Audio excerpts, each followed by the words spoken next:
저희가 시황역에 도착했는데요. 이영훈 기자님 와주셨습니다. 네, 안녕하세요.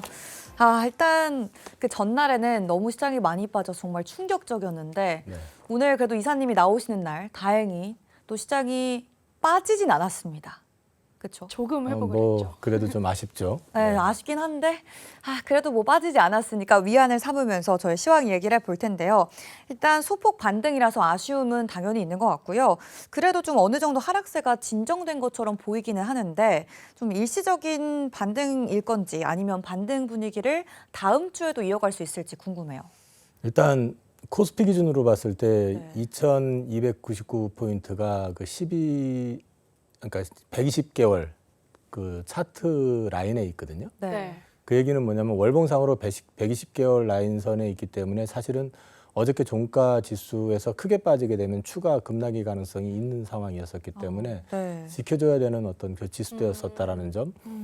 그리고 이제 또 한 가지는 어저께 가만히 보면은요. 2차 전지 주식들이 특히 오후에 투매 나오면서 많이 빠졌잖아요. 맞아요. 근데 장 마감 후에 수급을 보면은 개인 투자자들이 대량으로 매도를 하고요. 그거를 외국인 투자자들이 적극적으로 매수를 했습니다. 그 얘기는 무슨 얘기냐면 전체적으로 장이 불안해지니까 2차 전지를 갖고 계시던 분들이 못 견디거나 아니면 고점에서 사신 분들은 이제 공포감 뭐 이런 것들 때문에 이제 팔게 되잖아요.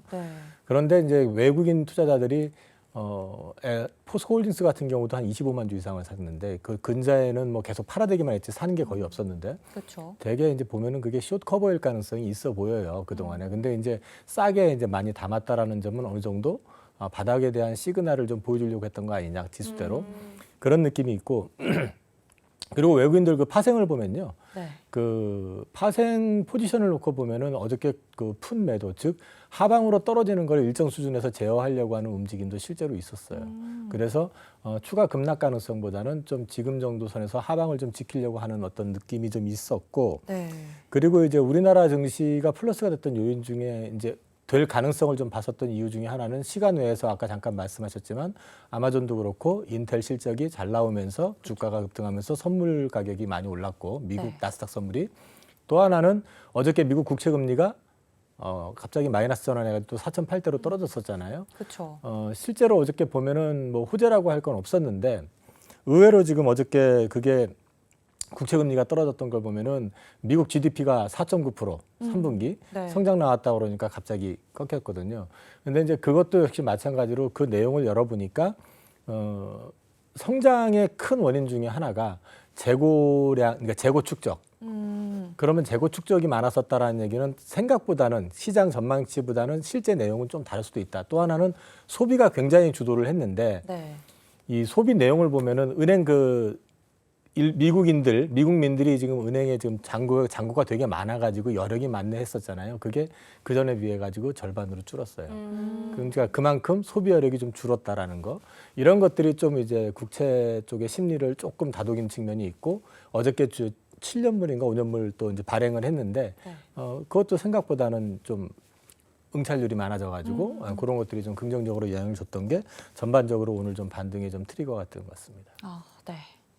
네, 그러면 잠시 말씀해 주셨던 그 인텔이랑 아마존 실적에 관련해서 좀 더 자세하게 이야기를 해봐야 될 것 같은데요.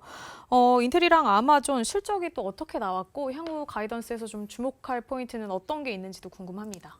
이전에 나왔었던 그 빅테크들 그 뭐 저기 구글 알파벳이라든지 뭐 이제 메타라든지 이런 회사들이 실적이 어닝 서프라이즈가 나왔는데도 발표 나와서 주가가 다 빠졌잖아요. 근데 오늘 나온 회사들의 공통점은 뭐냐면 앞에 두 이제 회사들은 지금은 서프라이즈가 나왔는데 그 다음 분기에 대해서 가이던스를 좀 낮췄거나 좀 불투명하다. 조금 톤다운을 했던 측면이 있으니까 경기가 어려워지니까 얘들도 어려워지나 봐라는 우려를 했던 거에 비해서 아마존이라든지 인텔 같은 경우는 이번에도 예상보다 잘 나왔는데 다음 분기를 더 높였어요. 그러니까 더 좋아질 거야 다음 분기 걱정하지 마라고 얘기를 했고 아마존 같은 경우는 이제 CEO가 직접 그 나와가지고 얘기를 하면서 이 아마존 웹 서비스, 그러니까 클라우드 서비스에 대해서 3분기는 쏘쏘했어요. 근데 이제 더 좋아질 거야. 걱정하지 마. 그 이유는 그 생성형 AI 이쪽 투자가 많아지게 되면서 앞으로 계속 좋아질 수 있어라고 얘기를 했던 게 좀 긍정적으로 작용을 했고 인텔 같은 경우는 이제 옛날 옛날에 비해서는 사실은 그렇게 좋아진 건 아니지만 그래도 예상보다 많이 좋아진 데다가 그 순이익은 예상치 2배, 와. 약 2배가 나왔거든요. 근데 또 4분기는 이것보다 더 좋댄다. 이렇게 된 겁니다. 근데 지금 인텔이 보면은 지금 예전에 CEO였던 분이 다시 복귀를 해서 네. 그 전에 했다가 폭망했던 내용들, 파운드리라든지 그다음에 AI 칩 관련된 거 이런 것들을 이제 다시 신사업으로 밀어붙이고 있고 심지어는 될지 안 될지 몰라요. 25년도에 TSMC를 넘어서겠다라고까지 공언을 하고 있거든요. 꿈인들 꿈에 대해서는 뭔 소린지를 못 하겠냐마는 아무튼 그렇게 그쵸. 얘기를 하니까 네네. 그런 것들이 좀 어필이 강하게 되고 있는 측면도 좀 있고요. 그리고 그러니까 4분기 가이던스를 갖다가 3분기도 기대보다 잘 나왔는데 4분기 가이던스 자체를 더 높였던 거 이런 게 좀 주요해가지고 시장이 그동안 이번 주 내내 많이 빠진 거에 대한 스트레스를 거기서 반작용으로 풀어내는 어떤 그런 그림이 아니었나 싶습니다. 네, 똑같이 실적이 나쁘지 않았는데 확실히 그 내용이 어떠냐, 그리고 앞으로가 어떠냐에 따라서 주가의 방향성 갈렸던 것 같고요. 아까 잠깐 짚어주셨는데 메타도 또 실적이 나쁘지 않게 나왔거든요. 근데 주가는 빠졌습니다. 기사를 보니까 뭐 광고 수익 증가, 비용 절감 이런 이야기가 있던데 주가가 빠진 이유, 메타의 이유는 어디에 있나요? 메타는 이제 외국계 증권사 리포트를 보면 네. 장기적으로 봤을 땐 계속 괜찮을 거다라고 이제 분석하는 글이 올라왔어요, 리포트가. 네. 근데 메타가 지금 포워드 가이던스 다음 분기를 전망을 하면서 괜찮았었지만 그 다음 분기는 조금 애매하다. 경기 침체, 아까 말씀하셨던 광고나 이런 것들은 바로 또 경기하고 연결이 되는 것도 있잖아요. 그러니까 이제 알파벳 같은 경우도 마찬가지로 이제 광고 시장에 대한 어떤 우려감 이런 것들이 이제 그 반작용이 되면서 실적은 좋았음에도 불구하고 이제 꺼졌던 이유 중에 하나가 그런 건데 네. 마찬가지로 지금 메타 역시도 약간 그런 측면이 있는데 뭐 단기적으로는 조금은 이제 다들 흐리게 보는 측면도 있지만 또 한 가지 주목해서 보셔야 되는 건 뭐냐면 빅테크 주식들이 최근에 실적이 좋은데 그 다음 분기는 글쎄 이렇게 나온 것도 있지만요. 시장 분위기는 다 어려워졌는데 쟤들만은 괜찮아였었잖아요. 근데 경기가 좀 꺾인다고 그러면 쟤들도 성장하는 게 조금 속도가 완만해질 수 있다. 아니면 좀 역성장할 수도 있겠네. 이럴 경우에는 보통 성장주들은 밸류를 높게 쳐주잖아요. 배수를요. 네. 성장률 때문에. 그러면 이제 그 밸류를 리레이팅했던 것 갖다가 전부 이제 다시 낮추는 디레이팅의 과정이 아니겠느냐. 이제 그런 것도 조금 보셔야 될 것 같아요. 네. 확실히 이 앞으로의 전망을 어떻게 제시하는지가 주가에 영향을 크게 미치는 것 같습니다. 그리고 그 공석으로 있던 미국 하원 의장 자리에 이제 존슨이 새롭게 선출이 됐다고 하는데요. 친트럼프 성향이라고 하던데 이 부분이 좀 11월 임시 예산안에 좀 어떻게 영향을 미칠지도 궁금합니다. 저는 좀 이해가 안 됐었던 게 지난번에 그 메카시 하원 의장을 민주당에서 탄핵을 할 때 저 사람들이 제정신인가 싶었었거든요, 사실은.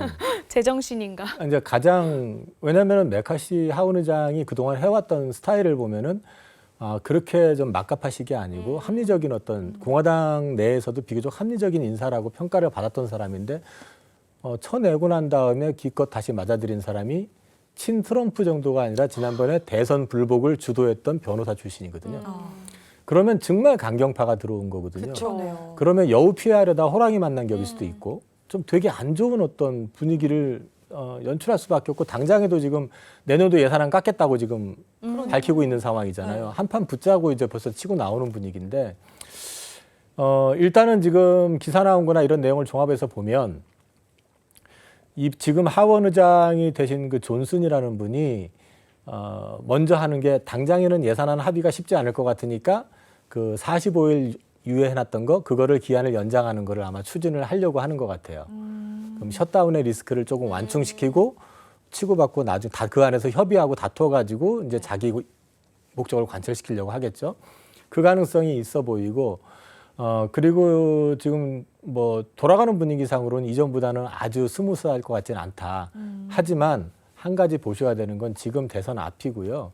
그다음에 미국이라고 하는 나라는 여태까지는 그랬어요. 트럼프는 좀 뭐 그런 개념이 좀 덜하지만은 그 미국의 국익을 최우선으로 하는 국가잖아요. 이제 그런 맥락에서 봤을 때 미국의 신용등급 이슈도 있을 수 있고, 그다음에 또 이번에 지금 바이든이 그 이스라엘 지원을 미끼로 해서 $1,000억 갖다가 네. 돈 달라고 던졌다고 그랬잖아요. 그쵸. 그거는 사실은 의도적이라고 했었잖아요. 그러면 마냥 공화당이 나 못해줘 하고 버팅기고 싸우게 되면은 그 책임이 누구한테 가느냐의 문제가 있을 수도 있잖아요. 그래서 어쩌면 그런저런 이슈 때문에 서로 간에 조금씩의 어떤 이익을 보고 내가 이걸 얻어냈다라는 걸 이제 하는 선에서 타협을 해나갈 가능성도 있다. 그리고 한 가지만 더 말씀을 드리면 지금 국채 금리가 계속 급등을 하고 불안했던 이유 중에 하나가 뭐냐면은 바이든 정부가 지금 돈을 엄청나게 찍어서 푸른 거잖아요. 사실은요. 뭐 네. 지원은 아니 금액이 됐든 뭐가 됐든 간에. 근데 만약에 예산안을 감축을 한다고 나오면 국채를 좀 덜 찍어내겠죠. 그러네요. 그리고 지금 이미 옐런 장관이 대외적으로 우리 이 정도 11월까지는 이 정도 찍어내면 될 것 같아라고 얘기했던 금액에서 1,000억 불을 더 찍어낸 상태예요. 지금 상황이. 아마도 셧다운을 대비한 거 아닌가 싶은데 네. 어찌 됐든 간에 그렇게 본다고 그러면은 그것도 사실 아주 스무스할 것 같지는 않지만 절묘하게 믹싱이 되면 오히려 국채 금리를 조금 안정시켜주는 역할을 할 수도 있다. 그러니까 이제 마냥 부정적으로만 보고 큰일 났다 이렇게만 보시지 말고 그럴 가능성도 있다는 측면을 보셔도 될 것 같아요. 만만하게 타협을 하면서 오히려 발작가는 국제 금리를 좀 안정시킬 수도 있다는 기대감까지 다 들어봤고요.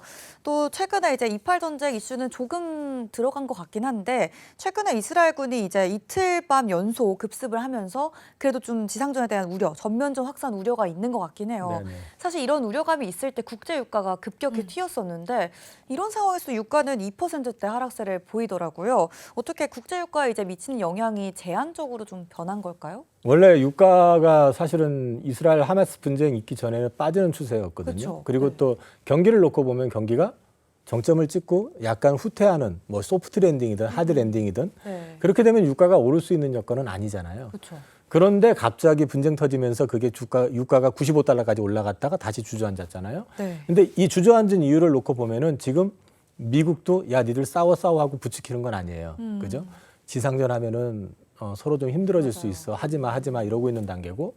그다음에 유럽연합에서도 지금 지상전은 하지 말라고 지금 계속 압박을 넣고 있는 상황이잖아요. 네. 물론 뭐 오늘 보니까 뭐 시리아 쪽에 있는 이란의 혁명 수비대가 세워놓은 기지에다가 뭐 폭격을 하고 뭐 지금 또 그러고 있다라는 얘기들이 나와서 또 이란의 주요 인사 하나는 뭐 전면 개입할 것처럼 얘기를 하고 이런 게 이제 앞으로 어떻게 될 거라고 전쟁에 대한 예상은 전쟁을 일으킨 자들이 정상인들이 아니기 때문에 그 사람들이 되지 않고서는 이게 판단을 못 해요. 그러니까 우리가 막 했었던 작년에 저도 뭐 대표적으로 실수했던 게 우크라이나 전쟁 이렇게 몇 년 끌 거라고 생각 못 했잖아요. 그러니까요. 그러니까 이런 부분들을 예측하기는 어렵지만 네. 어쨌든 주변에서 지금 말리고 있는 상황이다라는 거. 그다음에 지정학적으로 보면 이란이 그 이스라엘하고 직접 붙기에는 거리가 너무 멀거든요. 그리고 이란 내부에서 지난주에도 말씀드렸나 모르겠는데 그 히잡 쓴 여인 벗은 여인 때문에 이제 뭐 문제가 돼가지고 내부적으로도 소요가 좀 많이 있고 또 한 가지는 오랜 그 제재 때문에 이란 경제가 굉장히 어렵잖아요. 여기에서 전쟁을 하겠다고 다시 들고 나왔을 경우는 이란 당연히 추가적으로 제재를 받을 건 물론이고 국민의 불만이 폭발할 수도 있죠. 그래서 저는 그냥 아직까지는 희망적이긴 하지만 희망적으로 생각하는 거긴 하지만 이란은 그렇게 전면적으로 나서지 안 못하지 하지 않겠느냐. 않을까. 예, 그래서 유가도 지금 선에서 크게 올라가는 거는 좀 제한되지 않을까. 그리고 마지막으로 외국의 특히 미국의 증권회사들이 유가 갑자기 뭐 터무니없는 숫자 제시하면서 이만큼 갈 수 있어 할 때가 150달러 이렇게까지도 봤던 것 같아요. 항상 고점이었었다. 그런 발언이 네. 나올 때요? 150달러는 양반입니다. 보니까 어저께인가 나온 건 240달러도 나왔었어요. 더 그래서 높았네요, 그게. 예전에 제 기억에 그 2000년대 중반 2008년인가 그때 유가 한참 올라갔을 때 120불 갔을 때 150불 넘어간다고 막 얘기할 때 찍고 나서 40불까지 급락했던 적이 있거든요. 그러니까 뭐 그냥 참고적으로 그런 쪽에서 그렇게 얘기하는 걸 보니까 그렇게 생각처럼 많이 오르지 않을 것 같다는 느낌도 듭니다. 네. 오히려 좀 희망적이라고 말씀을 해주신 것 같고요. 그리고 이런 상황에서 이 유럽 중앙은행은 기준금리를 동결을 했습니다. 10회 연속 인상을 하다가 이제 멈춘 건데요. 그렇다면 좀 이걸 계기로 글로벌 증시가 좀 이 전반적이었던 금리 인상 사이클이 앞으로는 종료가 될 거라고 좀 보시나요? 유럽은 사실 지금 더 올리는 거는 쉽지 않을 거라고 봐요. 그러니까 경제 체력이 전 세계 이렇게 대륙별로 놓고 봤을 때 지금은 이제 중국이 약간 이제 내부적으로 골마터서 부동산 문제 때문에 그렇긴 하지만 유럽도 만만치 않게 지금 문제가 좀 있거든요. 그래서 네. 추가적으로 올리는 건 그렇게 만만치는 않을 것 같고 미국도 사실은 지금 드러나 있는 지표 뭐 GDP 성장률이 3분기 연율이긴 하지만 4.9%니 하면서 아직도 뭐 갈 길이 멀어 이런 얘기하지만 그 내부를 보면 미국 역시도 지금 모기지 금리가 8%가 넘었거든요. 얼마 전에 신규 주가 급락했었던 이유 중에 하나가 신규 주택 판매 건수가 역대급이다. 크게 올라왔다 해서 이제 빠졌는데 그 이유는 기존 주택을 지금 안 팔거든요. 네. 각 소유자들이 팔고 나서 다시 론을 받으려면 8%로 받아야 그러니까요. 되잖아요. 너무 높잖아요. 못 팔아요. 네. 그러니까 가격만 조금 올라가니까 신규 주택 같은 경우는 어떤 구조냐면 그 판매업자들이 이거 지금 금리 계속 올라가는 상황이고 지들 재고 많이 갖고 있는 상황이고 어렵잖아요. 그러니까 그거를 조금 낮춰서 팔아야 되니까 그거를 지금 급하게 소화하고 있는 그런 측면이고 네. 그다음에 상업용 부동산 공시률 지금 30% 넘어섰고요. 그다음에 미국이 지금 소비가 좋다고 그러는데 아까도 그 얘기도 했었잖아요. 통장 잔고 네. 그거 말고 지난달 그 미국 그 소비를 보면은 그 리볼빙 있잖아요. 신용카드 사용. 그게 비중이 굉장히 많이 올라갔어요. 그 얘기는 뭐냐면은 이제 현금 쓸 게 그러네요. 없으니까 보통 그 다음에 이제 카드로 돌리잖아요. 그렇죠, 그렇죠. 이제 그런 것들이 많이 올라갔기 때문에 그 질적인 부분에서 그렇게 좋지는 않다. 그래서 미국도 지금 사실 부익부 빈익빈이 좀 심어졌어요. 그거는 기업 간, 개인 간 다. 그러다 보니까 지금 보이는 지표는 그렇지만 그 안에서는 그렇게 막 올릴 수 있는 그런 여건은 아니다. 그래서 저는 금리를 올릴 가능성에 대해서는 특히 미국 같은 경우도 그렇게 만만치는 않을 것 같다. 그렇게 보고 있습니다. 네. 또 여쭤봐야 될 게 이 국내 증시에서 2차 전지 관련주 아까 첫 질문에서 이야기해 주시긴 했는데 반등을 위해서 오늘 이제 외인들 매수세가 좀 나오고 있다고 했잖아요. 최근에 좀 반등을 위해서는 딱 어떤 게 필요할까요, 정확히? 지금 2차 전지는 저번에부터 말씀드렸던 게 3분기가 바닥이다. 네. 그러면서 4분기부터는 살짝 돌아설 것 같아요. 라고 말씀을 드렸잖아요. 맞아요. 그런데 그게 최근에 GM의 컨퍼런스 콜, 그다음에 포스코 퓨처엠, 그다음에 이제 LG 에너지솔루션의 컨퍼런스 콜을 종합해 보니까 그게 아니라 좀 길게 보면 1분기까지 실적은 계속해서 조금 바닥을 갈 구간 이제 다지거나 조금 더 떨어질 그럴 여지를 보여주고 있더라고요. 네. 그렇게 되니까 센티적으로 심리적으로 좀 무너지는 측면이 있죠. 지금이 바닥인 줄 알고 이제 돌아설 줄 알았더니 그게 아니네. 그다음에 요즘 기사 계속 나오잖아요. 실제 내용은 조금 다르긴 하지만 GM도 뭐 전기차에 대해서 톤다운하고 오늘 뭐 포드는 뭐 투자 120억 달러 그 좀 유예 뭐 이런 얘기 나오잖아요. 물론 근데 사실은 그게 저 전기차 시장이 위축이 됐다 뭐 이런 얘기도 하지만 지금 미국 그 전미 노동자협회 파업했었잖아요. 자동차 쪽. 네. 파업해가지고 지금 그동안 뭐 손실이 얼만데 거기도 현금 흐름에 문제가 있을 수 있는 거고 그다음에 전기차 시장 같은 경우도 지금 톤다운은 하고 있지만 실제 내용은 괜찮거든요. 네. 그래서 그런 것들 놓고 보면은 좀 종합적으로 말씀을 드리면 일단 센티가 좀 많이 약해진 거다. 그래서 요 센티가 약해진 구간이 조금 지나가야 될 것 같다. 그래서 지금은 여전히 그냥 바닥 구간을 다지고 있다. 네. 이렇게 보셔야 될 것 같습니다. 알겠습니다. 그리고 마지막 질문인데요. 이 월봉상으로 3개월 동안 우리 증시가 하락을 했는데 연말에는 좀 투자 전략을 어떻게 가져가면 좋을지 그리고 관심 업종은 어떤 거 있으실지 궁금합니다. 일단은 저는 연말에 상승 나오느냐 상승보다는 반등이다. 그러니까 이제 반등이다라고 말씀을 드리는 거는 일정 시점에서는 조금 현금을 늘려놓을 필요가 있다라는 걸 말씀을 드리고요. 네. 여기서 얼마나 더 빠질 것이냐는 아까 말씀드린 것처럼 2,300을 지켜주면 생각보다 많이 빠질 것 같지는 않은데 만약에 여기서 못 지키면은 추가적으로 여기서 한 150포인트 정도는 더 빠질 가능성이 있다. 염두에 두셔야 되고 어떤 업종을 봐야 될 것이냐라고 물어보면 첫 번째 많이 빠진 업종을 보는 게 중요할 수도 있는데 네. 최근에 이제 중국 쪽이 경기가 바닥에서 올라오는 그림은 있어요. 그래서 중국 관련된 주식도 보셔도 될 것 같고 바닥을 확인한 반도체 쪽도 역시 마찬가지로 조금 보실 필요가 있을 것 같고요.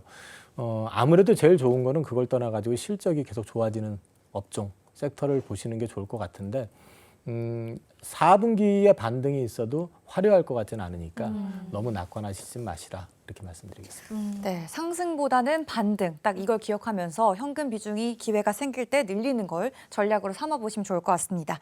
네, 이영훈 이사님과 이야기를 나누다 보니까 벌써 헤어질 때가 됐는데요. 오늘도 좋은 이야기 정말 감사드립니다. 네, 고맙습니다. 수고하셨습니다. 이로운 경제 채널 EBC